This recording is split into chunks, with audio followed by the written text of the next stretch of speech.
نحمده ونصلي على رسوله الكريم أما بعد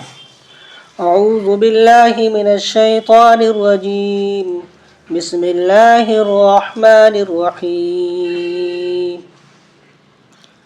والذين لا يدعون مع الله إلها آخر ولا يقتلون النفس التي حرم الله إلا بالحق ولا يزنون ومن يفعل ذلك يلقى أثاما يضاعف له العذاب يوم القيامة ويخلد فيه مهانا صدق الله العظيم۔ میرے محترم بھائیوں، بزرگوں اور دوستوں، اللہ تبارک و تعالیٰ کا احسان ہے کہ اللہ تعالیٰ نے ہم سب کو ایمان کی دولت سے نوازا ہے۔ کئی دنوں سے وہ عباد الرحمن کی تفسیر ہو رہا ہے کہ اللہ تعالیٰ اس کے اندر جو رحمان کے خاص بندے کی جو صفات بیان فرما رہے ہیں، انہی میں سے ایک صفت یہ ہے کہ ولا یزنون، کہ رحمان کے خاص بندے وہ ہیں جو زنا نہیں کرتے۔ اور یہ شرک کے بعد بیان ہو رہا ہے کہ اللہ پہلے یہ تھا کہ وہ اللہ کے علاوہ کسی کو پکارتے نہیں، کسی کو معبود نہیں مانتے، اور انہی کے بعد یہ ہے کہ وہ اسی طرح سے قتل کے بارے میں آیت ہے کہ وہ قتل نہیں کرتے کسی انسان کو بغیر کسی حق کے۔ اور اب یہ فرما رہے ہیں کہ وہ زنا نہیں کرتے، کیونکہ زنا یہ بہت بڑا گناہ ہے۔ جو لوگ اس سے بچتے ہیں اس کے بارے میں بہت سارے فضائل ہیں۔ انہی میں سے ایک چیز یہ ہے، یہ فضائل بھی آیا ہے روایت کے اندر، کہ قیامت کے دن، جس دن قیامت قائم ہوگا اور اللہ کے سایہ کے علاوہ کوئی سایہ وہاں پہ نہیں ہوگا، 7 آدمی کو حدیث میں ذکر ہے، ان میں سے وہ بھی ہیں جو بدکاری سے بچتے ہیں۔ آپ صلی اللہ علیہ وسلم نے فرمایا کہ رجل دعته امرأة ذات منصب وجمال فقال انی اخاف اللہ، کہ ایسا شخص جس کو کوئی عزت دار اور خوبصورت عورت بدکاری کے لیے بلائے اور وہ کہہ دے کہ مجھے اللہ سے ڈر لگ رہا ہے، اور قدرت کے باوجود، اور وہ نہیں کہ بالکل ذلیل عورت ہو اور بیکار ہو، اس کو دیکھا بھی نہ جائے، ویسے لوگ ناپسند کر دیں، کہ جس کی طرف آدمی کی چاہت بھی ہو، سب کچھ ہو، لیکن پھر بھی وہ منع کر دیتا ہے صرف اللہ کے ڈر سے، اللہ کے خوف کی وجہ سے، تو اللہ تعالیٰ ان کو انعام عطا فرمائیں گے کیا،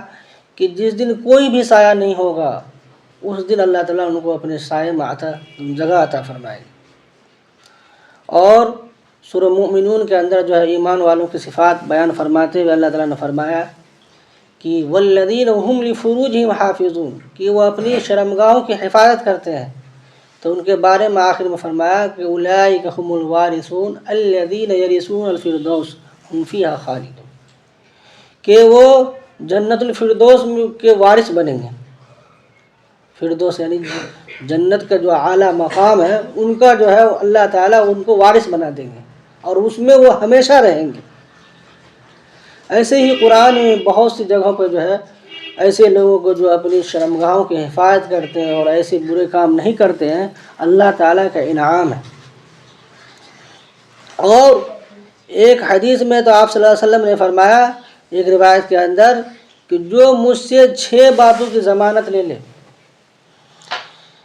کہ وہ یہ چیز نہ کریں، تو میں اس کی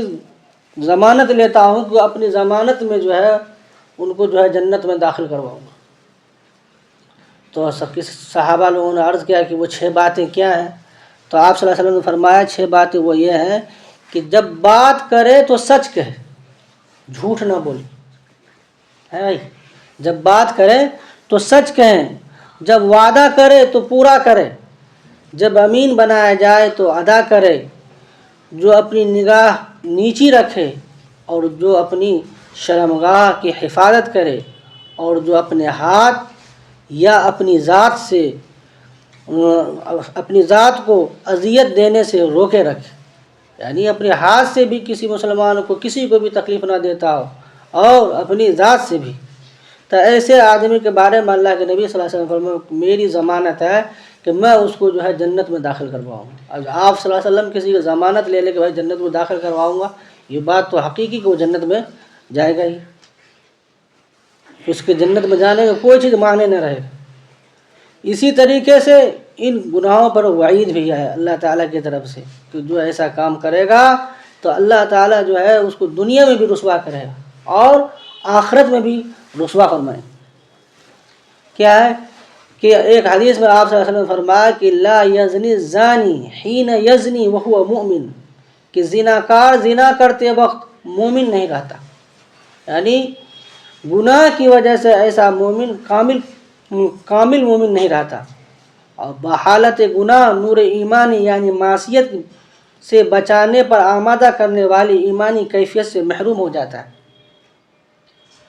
تو یہ بہت بڑا گناہ ہے، ان سے جو ہے ہر ایک آدمی کو بچنا چاہیے۔ ایک حدیث میں آتا ہے کہ آپ صلی اللہ علیہ وسلم کو جو ہے بہت لمبا خواب دکھلایا گیا عالم برزخ کا۔ عالم برزخ کہتے ہیں دنیا جانے کے بعد جو قبر کی جو زندگی ہوتی ہے وہ عالم برزخ۔ تو اس میں جو آپ صلی اللہ علیہ وسلم کو دکھا رہے ہیں، جب جا رہے ہیں ساتھ میں تو پتہ چلا ایک تنور ہے، اس کے اندر جو آگ دہک رہی ہے اور اس کے اندر ننگے مرد اور ننگے عورتیں ہیں، دیکھا اس کے جھانک کے، اور وہ چیخو پکار کر رہے ہیں، چلا رہے ہیں، اور آگ کی لپٹیں جو ہے آگے تک جاتی ہے۔ تو پوچھا اپنے ساتھی سے، یعنی فرشتے جو دکھا رہے تھے، تو انہوں نے کہا وہ ہے جو دنیا کے اندر جو ہے زنا کرتے تھے مرد عورت، وہ ہیں۔ تو میرے بھائی بزرگوں دوستو، ان سب چیزوں سے کلی طور سے ہر ایک کو اجتناب کرنا چاہیے، اور خاص طور سے بوڑھا شخص بوڑھا ہونے کے باوجود بھی ایسا حرکت کرتا ہے تو ان کے بارے میں آتا ہے آپ صلی اللہ علیہ وسلم نے فرمایا 3 آدمیوں سے نہ تو اللہ تعالیٰ قیامت میں نہ گفتگو فرمائیں گے اور نہ ہی ان کو گناہوں سے پاک کیا جائے گا۔ ان میں سے ایک وہ ہے جو بوڑھا زنا کار، کہ بوڑھا ہونے کے باوجود زنا کرتا ہے، اور جھوٹا بادشاہ ہے، جھوٹ بولتا ہے۔ ان کو جھوٹ بولنے کی کیا ضرورت پڑی، وہ تو خود بادشاہ ہے، لیکن جھوٹا بادشاہ۔ تو ان سے بھی اللہ تعالیٰ اتنا غصہ کریں گے نہ تو ان سے گفتگو فرمائیں گے نہ گناہ سے پاک فرمائیں گے۔ اور فقیر متکبر، فقیر بھی ہے اور گھمنڈ بھی ہے، تکبر بھی ہے۔ تو میرے بھائی بزرگوں دوستو، ان سب چیزوں سے شریعت نے منع کیا ہے کہ جو گناہ کی چیز ہے، اور رحمان کے جو خاص بندے ہیں ان سب چیزوں سے بچتے ہیں۔ اور اللہ تبارک و تعالیٰ جو ہے قرآن کے اندر اور جو شریعت جو ہے ان کے جو اسباب ہے انہی پر روک لگا دیتے ہیں۔ آپ صلی اللہ علیہ وسلم نے کہا نگاہیں نیچی رکھو، کسی غیر محرم کی طرف نہ دیکھو، کوئی اجنبی مرد ایک دوسرے کے ساتھ کسی تنہا گھر میں نہ ہو، اسی طریقے سے کسی کو نگاہ اٹھا کے دیکھنا جائز نہیں ہے غیر محرم کو۔ تو یہ روک لگایا وَلَا تَقْرَبُوا الزِّنَا، قرآن میں ہے کہ اللہ تعالیٰ نے فرمایا کہ زنا کے قریب بھی مت جاؤ۔ تو جو بھی ان کی جو ہے اسباب ہے انہی پر روک لگا دیا کہ آپ کسی غیر اجنبی عورتیں سے باتیں نہ کریں، تنہائی میں نہ جائیں، ایک دوسرے کے ساتھ مل کر نہ رہیں۔ جب آدمی ان سب چیزوں پر عمل کرے گا، پردہ سے رہے گا، تو ان سب جو ہے ان چیزوں سے، اس گناہ سے بچ جائے گا۔ نہیں تو پھر جو ہے دنیا کے اندر بھی اس کی جو ہے کوئی وقت نہیں رہتی ہے، کیونکہ دنیا میں بھی جو ہے لوگ ان کو جو ہے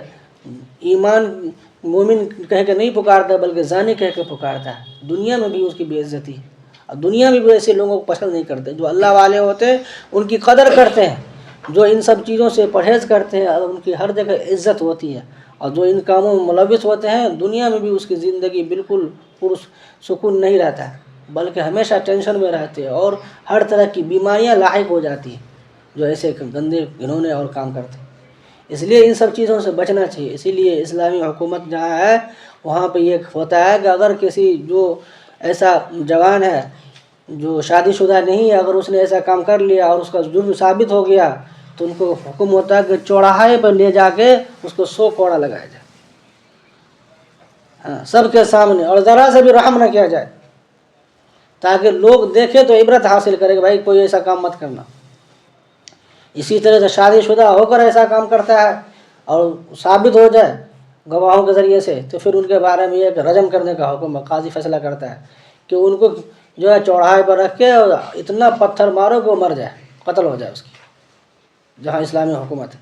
اور ان سب کا مقصد یہی ہے کہ تاکہ ان جرائم کم ہو جائے، کہ ایک دوسرے کو ایسا کر دیا جائے، کہیں پہ کسی کو سزا مل جائے، سب آدمی بیٹھ کے دیکھے تو کسی کی ہمت نہ ہوگی پھر ایسا ہم عمل کریں گے۔ تو میرے بھائی بزرگوں دوستو، اللہ کے خاص بندے وہ ہیں جو ان کاموں سے بچتے ہیں۔ وَلَا يَزْنُونَ وَمَن يَفْعَلْ ذَلِكَ يَلْقَ أَثَامًا، اور وہ زنا نہیں کرتے۔ رحمان کے خاص بندے وہ ہیں کہ وہ زنا نہیں کرتے، اور جو شخص بھی یہ کام کرے گا تو اسے اپنے گناہ کے وبال کا سامنا کرنا پڑے گا۔ یضاعف له العذاب یوم القیامت ویخلد فیہ مہانا، قیامت کے دن اس کا عذاب بڑھا بڑھا کر دوگنا کر دیا جائے گا، اور وہ ذلیل ہو کر اس عذاب میں ہمیشہ ہمیشہ رہے گا۔ اللہ تبارک و تعالی ہم سب کو ہر گناہوں سے بچنے کی توفیق نصیب فرمائے، خاص طور سے بڑے بڑے گناہوں سے اللہ تعالی ہم سب کو بچنے کی توفیق نصیب فرمائے، اور ساری امت کو جو بھی مسلمان مرد اور عورت ہے سبھی کی اللہ تعالیٰ ایمان کے اعمال کی حفاظت فرمائے، ہر طرح سے، آگے سے، اوپر سے، نیچے سے۔ اللہ تعالیٰ ہم سب کو کہنے سننے سے زیادہ عمل کرنے کی توفیق نصیب فرمائے۔ وآخر دعوانا الحمد للہ رب العالمین۔